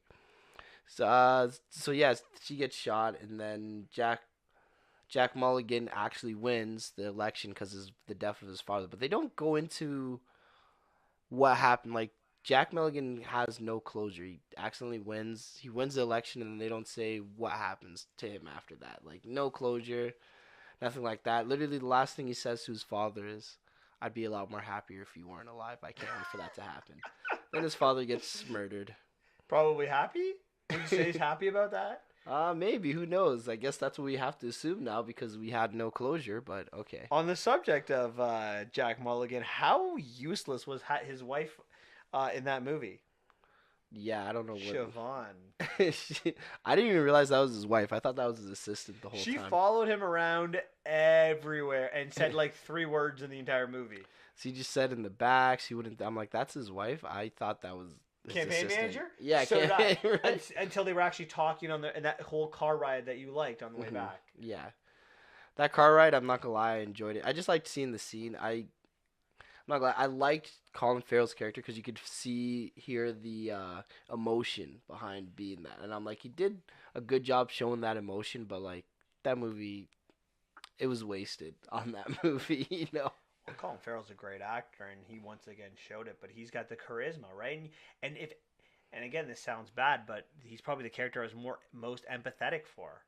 Like he didn't want to follow his dad in his dad's shoes. He didn't want to be a politician. He didn't want to take the family mantle on. He just wanted to live his life. Yeah, Whereas everyone else kind of seemed to be on their own selfish reasons. He was kind of the only one that was doing something for other people, right? His wife wanted to run for politics. His dad wanted to run for politics, so that's what he was doing. He wasn't necessarily doing it for himself, yeah, and he that's why feels he's like he like, was forced into that role. "Here, you win. Let me just take a back seat to you, just so I don't have to do it." Yeah, and we see that he wasn't. It's weird that he, but like you said, at the beginning he seems really interested into it, and near the end he's just like, yeah, Just, never mind. I just don't care poorly about it. written. I don't care for it. One more question, and then we'll talk. We'll go to our final thoughts and our ratings. hmm Do you think the movie would have been better if Liam Neeson was dead right off the bat? Maybe they got a different actor to play Harry, just someone not very big, and they just killed him off right away. Would it have been cleaner? Would it have been better? I don't know. That gets rid of a lot of aspects in the movie. It gets rid of a lot of scenes. But I don't know. This still doesn't get rid of the motivations of Jack Milligan's character. Well, the false motivations and the whole aspect of everybody else. So I feel like it wouldn't be better. It just stemmed from like just poor writing. So that's what it really pretty much what helped it. Right. All right, what are your final thoughts? Uh, I And, mean, if you and want to what's your rating too? see it once. 5 out of 10. It sucks. Go Patriots. Yeah. I would say this movie is about strong female characters and women empowerment, which has been a big theme in Hollywood over the last year or two. I don't think it was about strong story or character development. I think, as Xavier said, it's very anti-establishment and anti-government. And if you're into that kind of role, you're gonna like this movie. But overall, I would give it a 5 out of 10 as well. That's probably being more me being soft on it because I would more lean towards 4 or 5 than 5. But every movie's worth watching once, so go see it. But and let us know if you agree with us. But I don't think it was very good. No, same. It's a no, thank you. But at least I watched it once, so I can say that. Maybe it'll get better. Maybe like if I'm drunk or something. But we'll see. And maybe over time, like sometimes movies like that, maybe they're not good initially, but in a year or two, there's too many plot holes, and I think we did a really good job unpacking it All step the by step pack by holes, step, yeah. and we can see some of the plot holes that movie had. And if you don't have a good plot, not much We're hope for not. you. Yeah, we don't care about it. All right, well that's it for this week's movies that we saw. Movies. I guess Woo! at the first of the month, we here at Fooch Rant on Reels like to give a list of our top 10, and in the spirit of Christmas, we thought It's Christmas. Christmas movies are the greatest, aren't they? No, they're not. What do you mean? You don't like Christmas movies? No, I got like so for my top 10 list, 1 to 6 is actually Christmas movies I like. Everything else is just what I hate the least. How do you hate Christmas movies? They're Christmas just movies are the best. they're just too magical and lame. Wait. You're a Disney fan. You know Disney's all about magic, right? Like that's the magic of Disney. All Yeah, their but movies Disney are magical. magic is cool magic. Christmas magic is like we gotta share, and it's not about getting the gifts; it's about giving them. What movies are you watching about that? Literally they're all about that. I might have to respectfully disagree with you here. I mean, Christmas movies are about family. They're about hope and light and working together. Like how do you not like to just it's right out of the Disney playbook. Isn't that what all Disney movies are about? Hope and positive thoughts and family and working together. Like I think of like not all Disney movies. There is hope in every Disney movie, but I don't know. It's more. I feel family's it's the more, big aspect of a good Christmas movie is very family oriented. That's your opinion. Well, I guess we'll find out when we do this top 10 list. Okay. But we decided this month to do our top 10 Christmas. Well, okay, I decided because I love Christmas movies. Christmas movies are great. So we decided to do our top 10 list of Christmas movies, and Xavier begrudgingly apparently came up with his top 10. I'm the Grinch. I wonder if that's going to be on your list. So again, just to remind you, these are our favorite movies, not the top 10 best Christmas movies. Feel free to hit us up on what you think of our list, and be sure to on our comments post your top 10 list and see how you rank your movies. If you hate Christmas, be sure to write it in the comments as well. It's okay. I want more Christmas haters. Negativity, no Christmas positivity. haters or Christmas movie haters? Christmas movie haters. I don't actually hate Christmas, but I think you're going to be on your own on this Christmas movie. I'm going to be honest. I think that the majority of the people watching this are going to be like on my side on this and love Christmas movies. no. I think you're just by yourself. They keep making Christmas movies. Clearly, there's an audience for Christmas movies. Yeah, and it's a niche market. Would you like to start with your 10, or do you want me to start? I'll start with my All 10. right, go ahead. Your number 10 movie. My number 10 movie, I don't actually hate this movie, but I had to throw something in, so it's Die Hard. It's not really a Christmas movie, but it happens on Christmas, and it's actually a pretty good movie, so this is going on the list for me. Die Hard's a Christmas movie. I don't know about that. I would say, you said there's lots of hope and everything. Die Hard has a lot of murder and death, and I don't know The if good that's guys what you. win. That's exactly what hope is all about. The good guys win, but not after, a couple of people die and they have families and they're not going to be home for Christmas now. Okay. Well, my number 10 movie is a movie called The Shop Around the Corner. Most of you are probably like, what the hell is Mike Yeah, I talking just about? thought that in my head, so. It's a movie from 1940, and it's a romantic comedy. And I'm going to tell you this. You may not have seen The Shop Around the Corner, but you might have seen the remake of it. It's called You've Got Mail. So if you've seen the movie You've Got Mail and you like that movie, go watch The Shop Around the Corner. It's not your traditional Christmas movie. It stars James Stewart and Margaret Sullivan. It takes place in Budapest. And basically, the concept of this movie is a woman named Clara gets hired at a store. And when she gets hired, she annoys James Stewart's character to no end. Now, and James Stewart's character is named Alfred. And Alfred and Clara, they can't work together at all. Every time they work the same shift, they yell at each other, they get into huge arguments, they don't like each other at all. But little do either of them know that both of them have been corresponding by mail for months. And they plan to meet 2 weeks before Christmas. Ooh, So interesting concept. when they meet, just like in the movie You've Got Mail, James Stewart realizes that Clara is his date, and he's like, "Oh boy, what the hell? This is the girl that I'm in love with." So he pretends that he doesn't show up.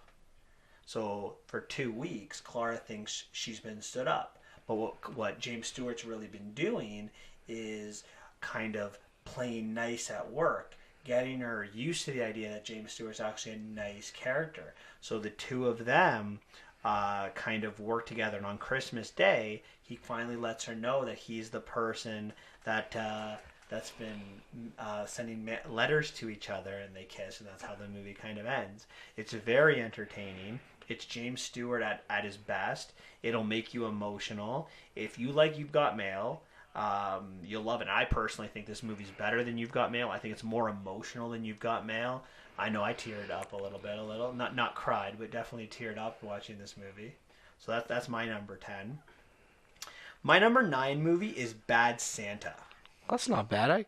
It's a pretty decent movie. Bad Santa is a ridiculously funny movie. Now, this movie's not necessarily for everyone. It's a rated R kind of comedy. It's a rated R Christmas movie.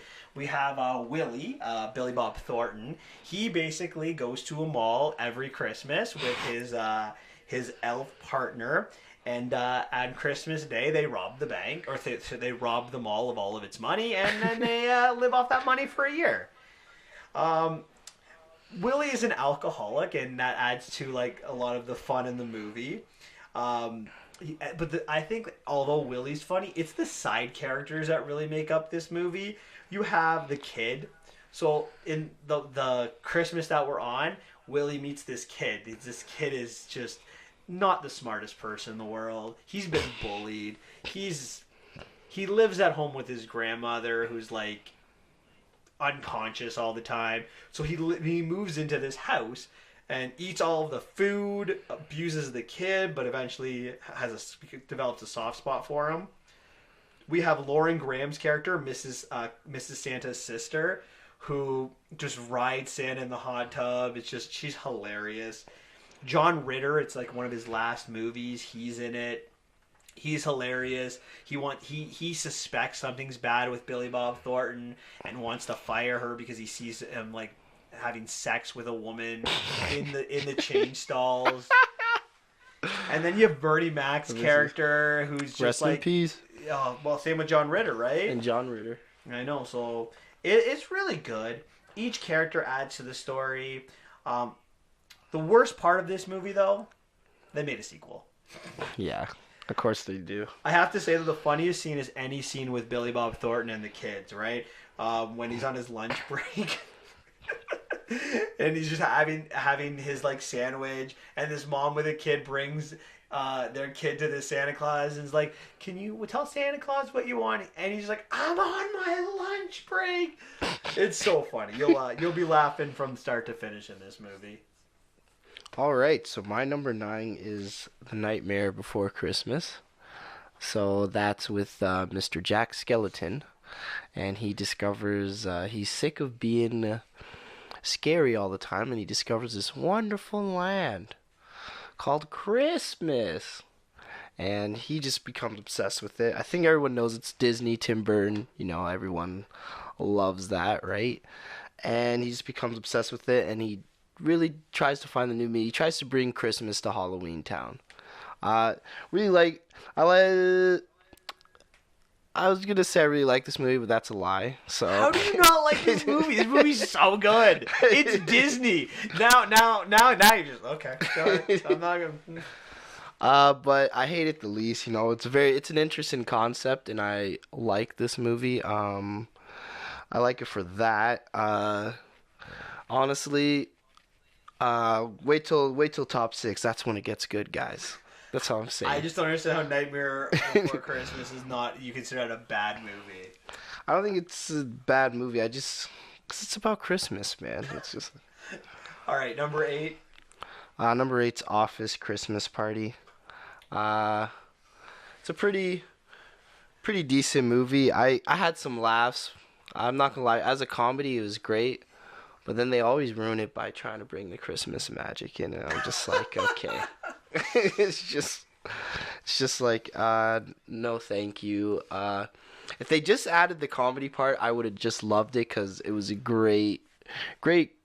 No Office Christmas Party is that epic, right? But then they just had to really just, I don't know, just get all. Let's make it about Christmas. What about you? What's your number 8? My number 8 is Christmas Vacation.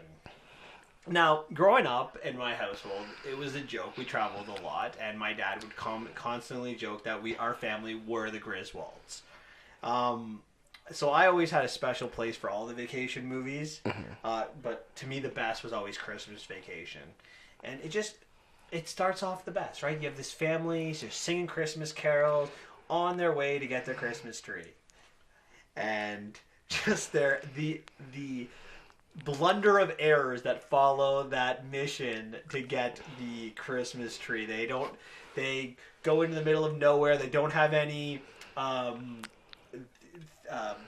tools to cut down the tree, so they have the roots there. The tree's like twice as big as the room.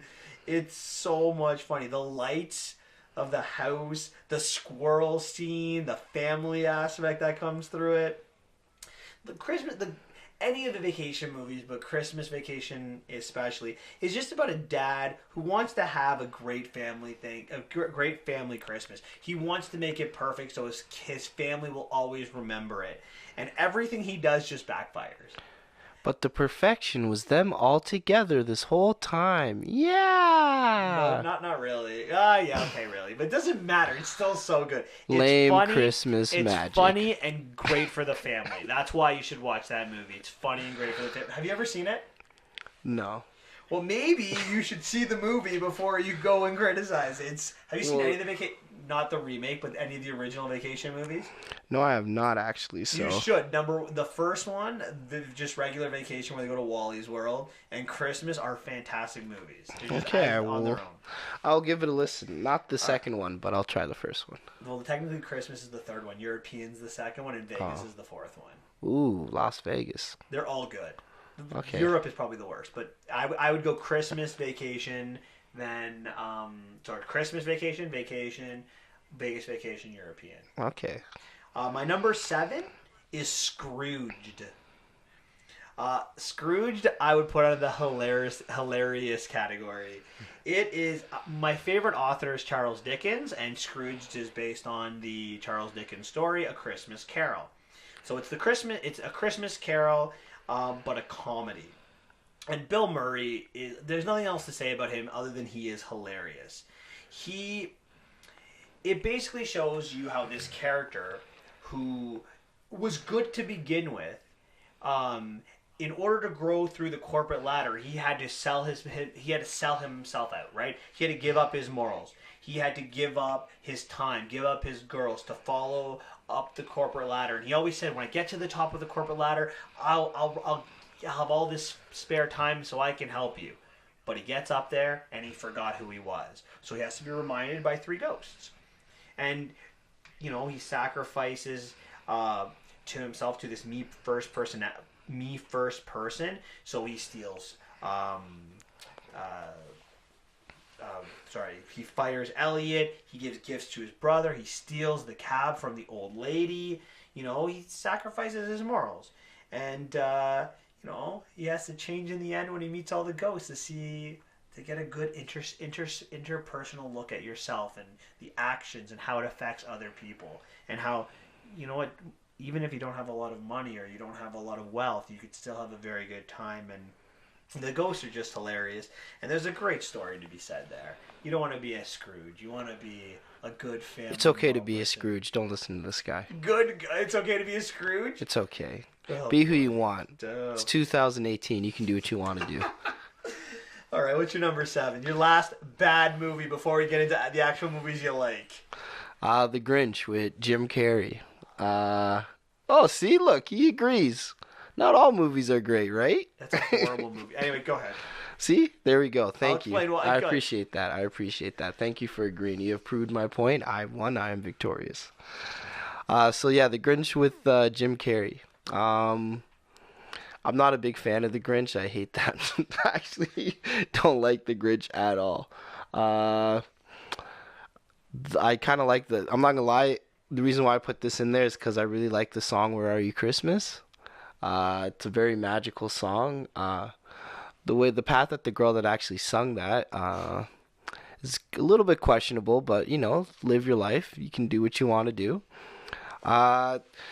The thing that I find is just weird is like the way the Whovilles looked. They looked very creepy, kind of like a mixture between like a raccoon and a human. Like I don't know what. This is supposed to be movies you like. You're criticizing one of your top 10. I just want to throw that out. I'm just saying it's the.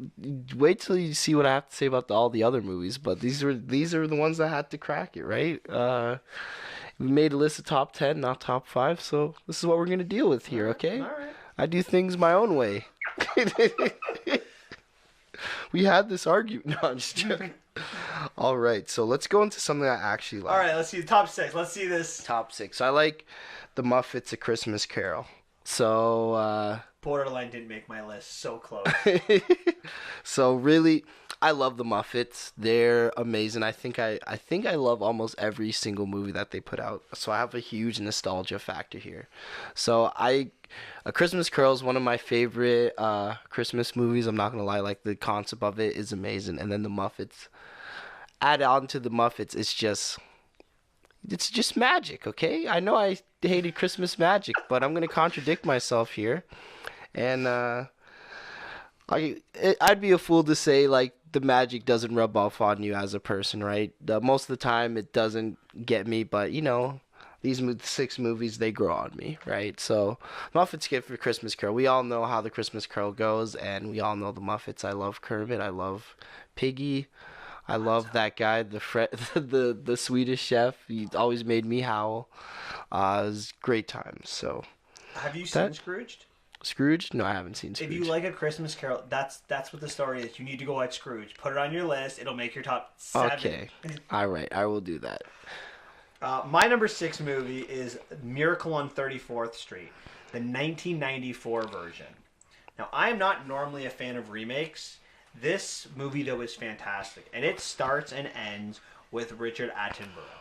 Richard Attenborough plays Santa Claus in this movie, or Kris Kringle, and he is the epitome of what a Santa Claus should be. The nice man. He is so much hard. It's so hard to believe that he would hurt anybody. And that really adds to the greatness of this movie. Mara Wilson, who plays the Natalie Wood role, asked for 3 things because she grew up. She's a 6-year-old girl who grew up by her mom telling her Santa doesn't exist, and mom doesn't believe Santa exists at all. So this is the ultimate I don't believe in Santa Claus movie. Like he doesn't exist, and you have this guy who comes in, Richard Attenborough, who says I am Santa Claus. And he's babysitting Mara Wilson one night, and Mara Wilson's like, I don't believe in you. And would you believe someone that just walks into your house and says, I am Santa Claus? Fair enough. So Chris says this to her. Fair enough. Okay, what do you want for Christmas? And she's like this. I want a father. I want a home, a house, because they live in an apartment in New York City, and I want a sibling. If I get those three things, I believe in Santa Claus. So it's somewhere just after Thanksgiving at this time in the States, so it's right at the beginning of December. If you got all those, if you ask Santa for all those three things and you got them, and if this man says he'll give you all three things in less than a month, would you believe? Yeah. Well, that's what he's gonna do. So he says, I have to see it to believe it. Yeah, absolutely, and like you should. But the look on as she's asking for these three things, the look on the face of Santa is like, oh boy, that's gonna be tough. It's a little sad if you think about it. Like, so this is a warm, cuddly movie for the whole family. It deals with I think it's relevant issues in our society. You know, we live in this society with a lack of faith, and you know, this is, you know, the one thing that Chris says in this movie is if I can't make you believe to the mom, I'm finished, right? Like, it's important to make people believe in something and anything. You know, it's what Christmas is all about. And the one thing I really like about this movie is the company Coles, who he's the Santa for when he does commit this crime, instead of just kicking him to the curb like we see all the time, right? Not my problem. Coles gets behind this Santa Claus and defends the employee. It's a really family friendly movie. Like, Santa Claus gets put on trial, and the entire court scene, the entire United States is literally backing this Santa Claus, and like the other lawyers are trying to put Santa Claus in a mental institution. Like, that's what this movie's about. It's so good. And spoiler alert, Mara Wilson gets on Christmas Day a father and a house. And when she tells her mom what the third thing she went for, mom just grabs her stomach because it takes 9 months to have a child. Oh.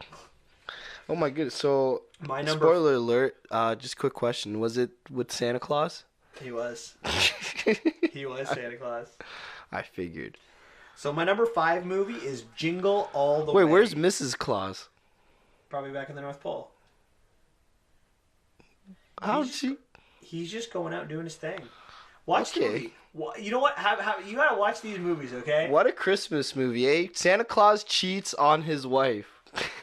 What do you mean?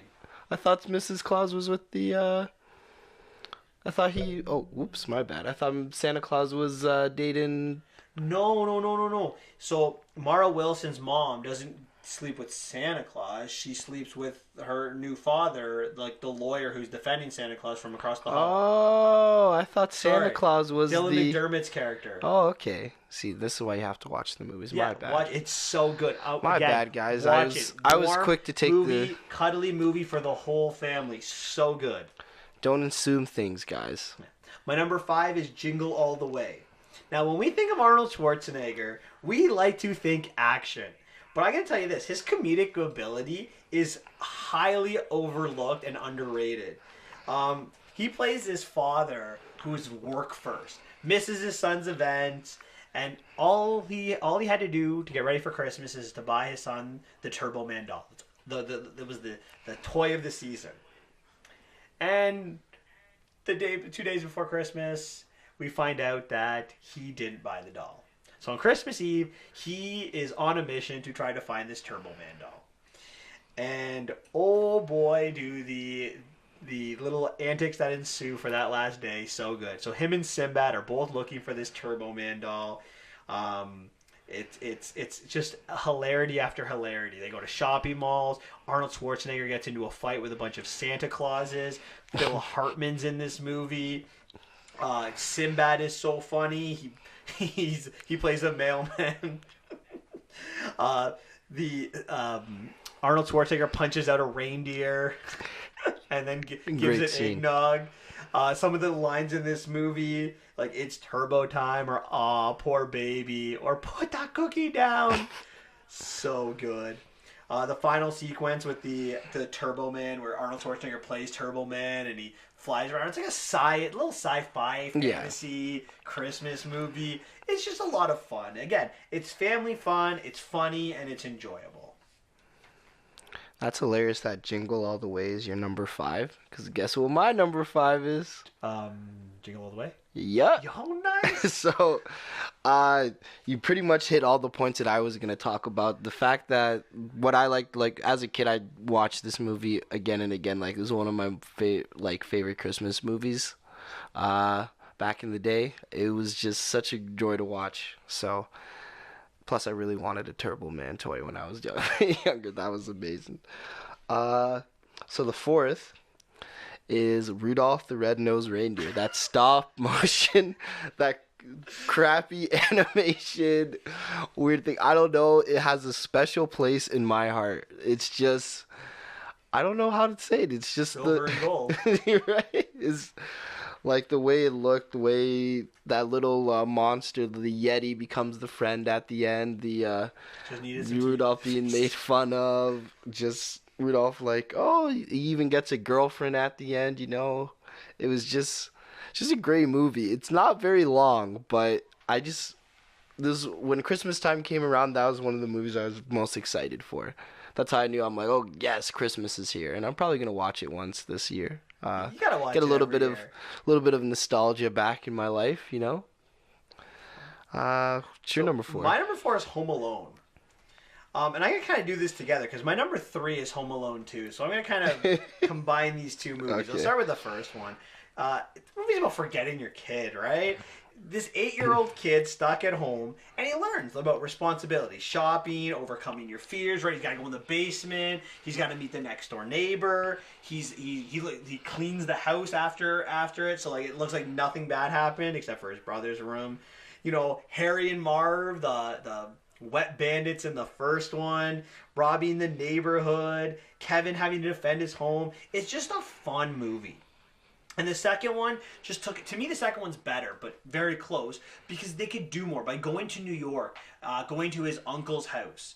He didn't have to clean up the house. I thought it went a little bit further. Tim Curry is just hilarious in it. The little action or mobster movie that he plays in both movies. There's so much fun. I gotta be honest, those are probably the last two great slapstick comedy movies made. And if I have to go for funniest scenes, in the first one it would be the paint cans, one after another, and then Harry loses the gold tooth. In the second one, it's probably the bricks, where he just throws the bricks. Or maybe where the paint cans times 2, where they play like we've seen this game. He throws the first paint can, he throws the second paint can, then he throws like the silver thing. So good. I think I always ask one of the questions is like, don't you think like the Home Alone kid's a little bit like murderous, like the way some of those. It is. It's slapstick comedy, but Yeah. I think those movies are they're so funny that all these years later they hold up. Like I can watch both Home Alones this year, and if they came out right now, it'd be just as good if they came out in 1992 when Yeah. they came out. Okay, those movies are about as old as I am. All right, what's your number 3? My number 3 is Elf.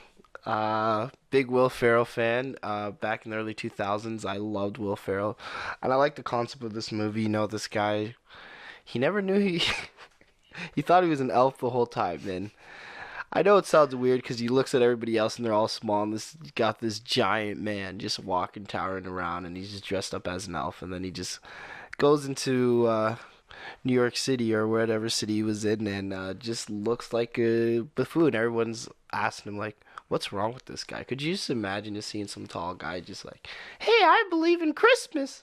Where's Santa? What's going on here? Just yelling and everything like that in his high voice. And I mean, like, in this day and age, you're like, okay, where's this guy come from? Like, what hospital is this guy escape, right? But now you're... Sorry, I laugh at my own jokes way too much, so you guys are going to have to get used to that. But it's just one of the great movies. I just really enjoyed. It's one of the newest movies I actually enjoyed. I think this is the newest one on my list. Office Christmas Party is the newest movie. Well, technically, yeah, but I didn't really like that one, so so it's the third one. So this is the one that I actually like, oldest that I like on my list. I thought that would have been your number one. I'm very curious to know where you're going now. Oh, you thought that was my number one? Oh, interesting. My number one is very obvious. Well, to me it is.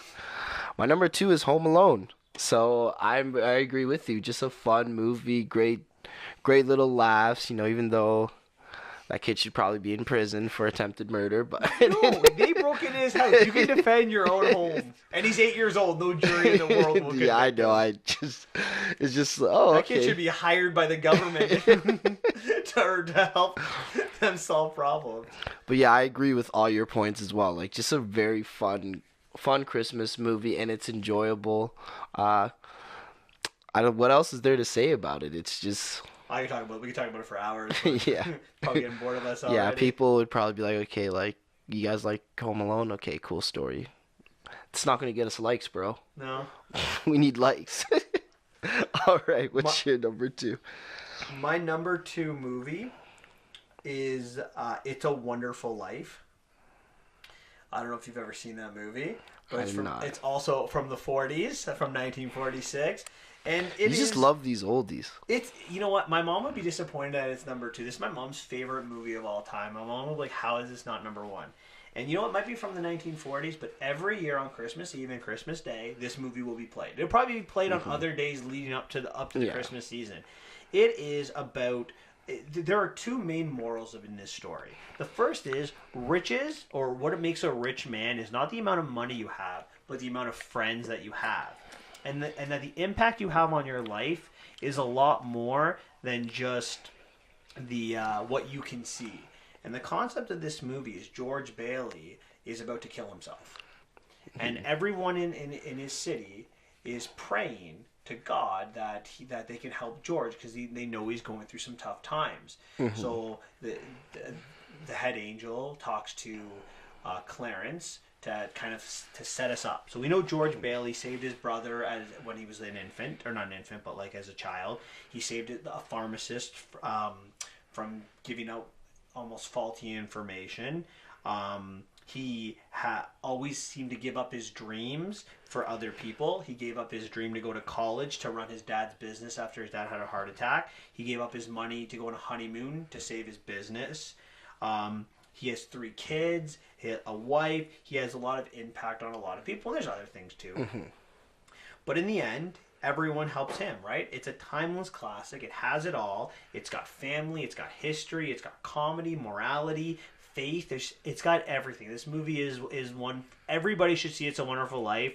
It should be it's in the top 10. It's probably in the top 5 movies of all time. Yeah, I not my favorite, just in general, top 5 movies of all time. And my number one movie is Die Hard. And this shouldn't be a surprise to anyone who listened to the podcast last week. Terrorists robbing towers over Christmas. It's a Christmas movie. If you watched the podcast last week, you know it's in my top 10 list. This guy doesn't like Christmas at all. He's lying to us all. It's a Christmas movie. Ho, ho, ho. I've got a machine gun now. You know, even Bruce Willis says, right? He got invited to a Christmas party by accident. You know, only one man with no shoes can save the day from these terrorists. It's just got great action. It's just a great movie. It's fun. It's exciting. It's great. It's probably the best action movie ever. This guy's list is invalid. Don't listen to anything. Just please comment how bad this list is. This is a fake Christmas movie, number one. All right, you're up. Okay, so my number one is one of the most recently it's been very controversial, but I don't care. I still love this movie. It's A Christmas Story.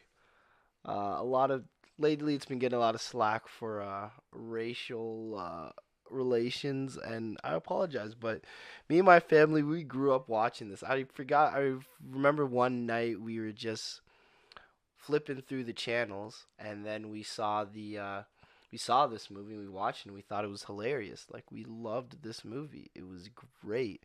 I just could not stop watching. Just from the very part that the kid wants a BB gun. And, like, the whole movie is based on him trying to get this BB gun, looking up for reasons to get this BB gun. He writes this long essay thinking he's going to get a BB gun. Everyone tells him the same thing. You'll shoot your eye out. He goes to Santa Claus, asks him for it, tells him he shoots his eye out. He finally gets the BB gun. What happens?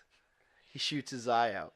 but he makes up this big giant lie that it's not good, that some people he got hit in the face with an icicle and stuff like that. It's just me. I relate to it so much because that's how I am when I just really wanted a toy, and I would just tell everybody about that toy, and I was just so excited to get that toy. Right? It's just what happened to me is I didn't shoot my out for the toys I got, but it was just I don't know, just you don't have that kind of magic anymore in most Christmas movies because they kind of suck. But you know what happens? Yeah. Can I suggest something? What? I think I know why you don't like Christmas movies. Why? Because you haven't seen the good Christmas movies.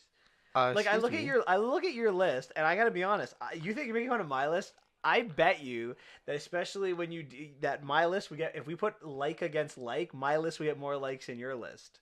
Well, you don't even have a real Christmas movie at number one, so It I is a don't think Christmas you're movie. A gonna get lot of them. people would say Die Hard's a Christmas movie. They just say it to make themselves feel better. Didn't you last week tell me that if Die Hard wasn't my number one, wasn't my number one Christmas movie, you would say my list is invalidated? We have to get to the tape. I think we need to cut that. Not on tape, but I remember you right after we were done filming. We were talking about this. You said I already know what your number one movie is.